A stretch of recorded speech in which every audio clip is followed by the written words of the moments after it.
Okay, so E minor, a great first chord, is very simple. It's only 2 fretted notes, and the rest of the notes will be open strings. So, I want you to take your first finger, that's this pointer finger, and I want you to place the fingertip directly on the A string, 2nd fret.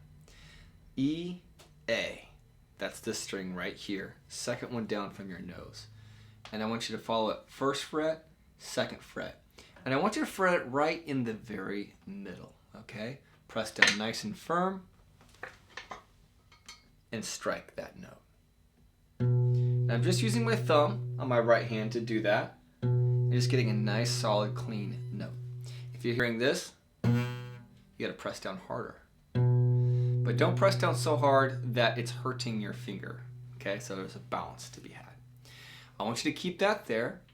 And take your 2nd finger, the middle finger, and place it on the D string just next to it, 2nd fret as well. Now, you're not going to place it in the middle because that's physically impossible unless your fingers are super skinny. And so you're going to be right up behind that bar, which is actually the fret, by the way. I mean, just behind it, and it should sound like this. D string, 2nd fret.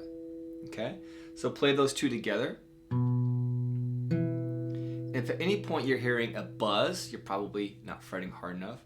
Or if you're hearing a dead note, it means you're not fretting hard enough, or you might be right on top of this bar here. Bring it back a little bit, okay?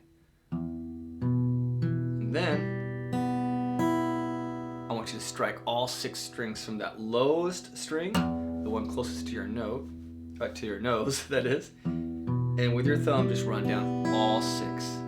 And that is an E minor chord. That's a combination of an E, G, and a B in no real particular order, which doesn't matter.